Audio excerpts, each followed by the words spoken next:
So welcome to the Thursday edition of the Don Cherry Grapevine Podcast. And on the Monday podcast, Dad, we were talking about some stuff, and you said you wanted to talk about the code of hockey when you were playing. Well, never mind when I was playing, and anybody was playing in the hockey right now. If you ever noticed Semenko, you never noticed Probert or any of those guys that are really tough. They never picked on a rookie. Very seldom they picked on a rookie, unless the rookie really asked for it. And they never picked on anybody small. They always had a guy. That was the code. Never pick on somebody that couldn't fight. And I remember, just to jump in, I'll just tell you about a guy on our club. We played. I never forgot it. Where were you playing? Oh, I was playing for Kitchener, but I don't want to go on too much. It's too close. But what happened was that I went in the corner with this guy, and they ended up, he was a great fighter, and he got older. He was a pretty good fighter. But at this time, he was just a rookie. And I remember he dropped the gloves, and I dropped the gloves in the corner. What I was doing in their corner, I have no idea. And he dropped the gloves, and he was the worst fighter of the world. Like he tried to fight, and he was just learning. And I hit him a couple of times, and I could see that he couldn't fight, so I left him off. And I got to tell you one more story about that, too, before I get in there. I don't know what I was doing in the other team's end, but somehow or other, I ended up on top of him on center ice, this young rookie. I ended up on top of him, and I let on I was going to hit him. I would have never hit him, and I looked over at the bench, and all the bench was there, and some of you people in Montreal will remember a guy named Floyd Busher Curry. And he was played for the Montreal Canadiens, but now he was coaching Ottawa Hall. It was Ottawa Hall. He was coming on the ice. Believe it or not, it's the first time I've ever seen a coach coming on the ice to protect one of his own players. But anyhow, so one of the guys on the club saw that this guy couldn't fight. He was a kid, but he's big, and he couldn't fight. And he got him and just cleaned his clock like you couldn't believe, cut them all up. And it's funny how the players respected the code. They knew you should never, ever fought that kid because he couldn't fight again. And they turned against this guy. I'll never forget they turned against him. And every time this guy and I, we had a little thing going on points. He was an older defenseman like me, confirmed minor leaguer. And they'd give assists to me and everything. I think I ended up with 13 goals. I was tip-ins and stuff like that. But the code is you never fight a guy smaller, and you never fight a guy that can't fight. Dad, we've talked about Stan Jonathan in the past and all, and you talked about the code. So tell us, but you never mentioned about the Stan Jonathan fight and Bouchard fight, which was pretty famous. That was a pretty good one. I'd have to say it was the best injury-wise in a fight I think I'd ever seen. And Jonathan was a good hockey player. Jonathan was a high plus. I think he had the most accurate shot in the league when he for his rookie year. And he got 26 goals, which, I don't want you to think he's a dummy, but I remember this happening. We were in the finals, the semifinals, or maybe the finals. It was semifinals. It was 79 semifinals. Was it? Yep. I forget. We were in the semifinals. And it was in Boston Gardens. And for some reason, I must ask Scotty someday why he put on all his tough guys. And I look out, holy smokes. I mean, he had Shaw, Leapin. I mean, he had Bouchard, yeah. He had some tough guys. So I had two of my terrific guys, the Winsink, who could play. By the way, let's talk about guys that can fight but can play. I never ever had a guy sit on the bench and send him out there to go like a mad dog and fight like that. These guys could play. All they could play. So anyhow, I had Winsink on the left side who could really throw him. Got 25 goals. 25 or 26 goals. And on the right side, I had Terry O'Reilly, who was our leading guy, who could really throw them, I'll tell you that. And we had Peter McNabb, who was a great goal scorer in the middle, but he couldn't throw them. He couldn't throw them very good. We saw him one fight, eh? Yeah, he fought. I remember he fought a guy in front of the net. Yeah, we said, it's Peter. Anyhow, he didn't like fighting. So when he's a pacifist. So he was... He didn't have to fight with those two wingers. Well, I'll tell you one thing. When he got 43 goals, he was a great scorer. So anyhow, I pulled him off, and I sent out Stan Jonathan. Well, I think he said later in the paper it was the happiest moment of his life when he saw all the guys that Montreal was out there. Yeah, because everybody knew something was going to happen. Something was going to happen. Everybody in the Boston Gardens knew when all those guys were out there. So I remember what happened was, I don't know if Pierre really wanted to go or not. He was a good guy, and Dan wanted to go, and he kept pulling him with a stick, and they went at it, boy. I'll tell you. And you know the funny thing about it, that Bouchard was a big guy. He was about 6'3", and Stan was about 5'9", but he was Tuscarora Indian, and boy, could he throw him. And he, like I say, 26 goals. So they were throwing him, and all of a sudden, Stan switched, and I didn't know this either.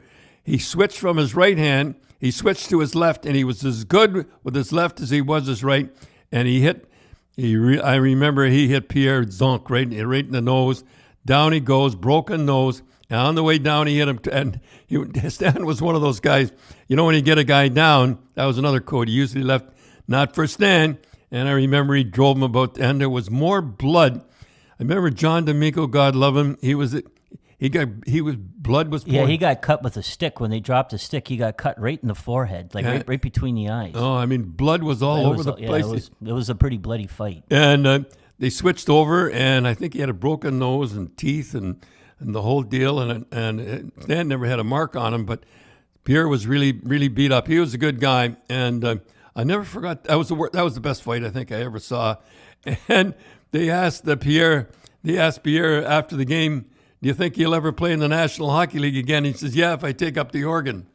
Well, if you remember, Cindy, there was a really big controversy in Boston after that fight.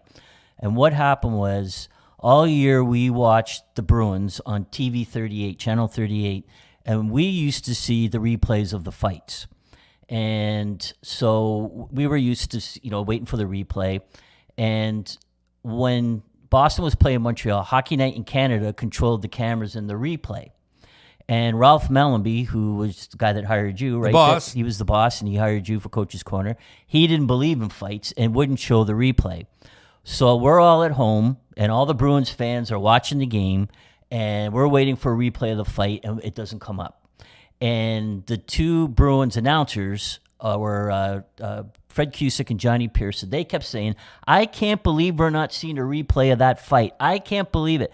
And the conspiracy was born that the reason they didn't show the fight was because it was a Boston Bruin beating up a Montreal Canadian.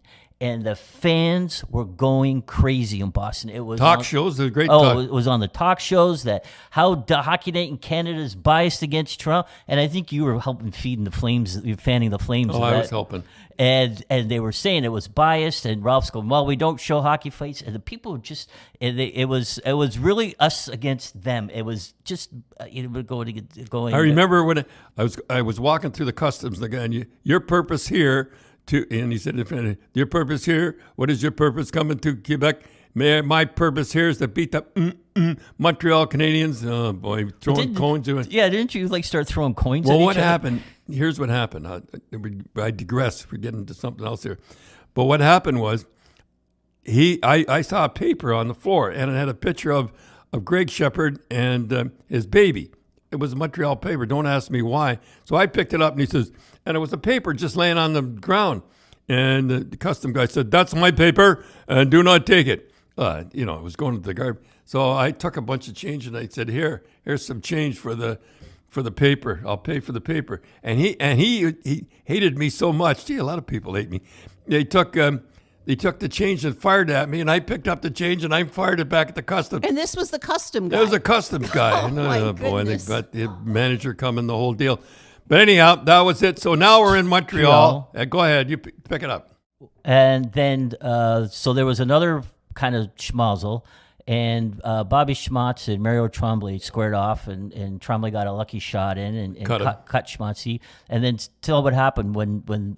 Well, what happened was, I'm thinking, I wonder if they're going to show that again. I wonder if they're going to show that. I wonder if they're going to have a repeat of that there. And the Hockey Night in Canada office was, or whatever you want, was right down the hall from. So I ran while the game is on. I ran down and slid inside the room, and there's Ralph sitting there. I said, "Are you going to show that again? I suppose you're going to show." And he looked up there, he's looking at the bench. There's no coach there, and I'm in the studio. When I left, they told me after. He says, "That guy's nuts." Anyhow, that's the story of the Bouchard fight. But I think we should get back to.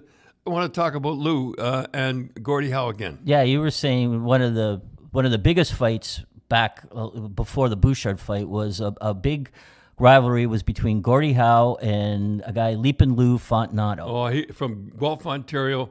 He was the best, and I remember after that fight, there was in the magazine. Well, why don't we hear Gordie Howe? Oh, okay. Hear Gordie first. Here's Gordie Howe talking about his famous fight with Lou Fontinato. Imagine that.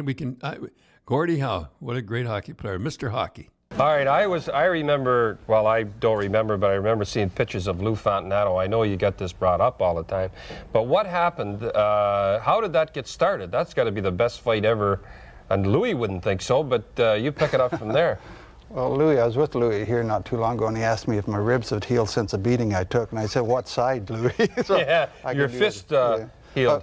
Basically, what it is, now that's I think that's one of the common errors some people make. You do not study who's on the ice at the time you're playing against them. And I just so happened to know that Louis is out there. And the play started really maybe months ahead of time when I was leaning over with the idea if I can get a piece of Louis or the puck, Del Vecchio will have a shot on net. And I'm leaning over, he saw me there and he came back and wrapped me in the nose. You know, that blurs you up a little bit, and I started swinging. We both got a few minutes, and I'm dabbing here with a split lip, and he's saying, "What's the matter with your lip, Gordie?" You know, and nice. That was an interpreter telling me I couldn't understand him. All right, so after that, then I found myself identical. You ever been walking down the street and say, "I've been here before"? Well, I was skating down there. I said, "I've been here before," and when he came back, I went this, and I missed a hand, caught his ear, and cut it practically.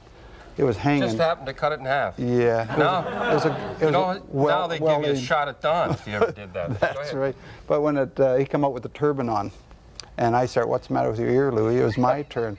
So when there's a fight started out between Red Kelly and Eddie Shack behind the net, and I'm leaning on the net enjoying this, and I thought, oh, he's out here. And as I turned around, he had dropped his gloves at the blue line and was coming in. I just pretend I didn't see him until I took the first swing. Nose like this. But he's a good guy. He give it all, and he's a hard guy. That is exactly why. That's why when we had a tribute dinner out in Vancouver, British Columbia, I asked personally if they'd invite Louis out. Because, he was That's a policeman. the least you could do. And people that remember the magazine Life, it was a big deal.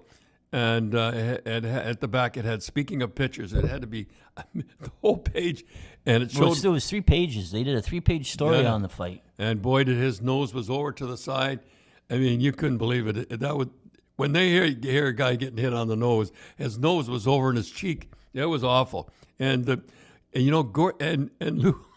was always saying he won the fight. I keep looking at him. We had him on too, but he was a great guy.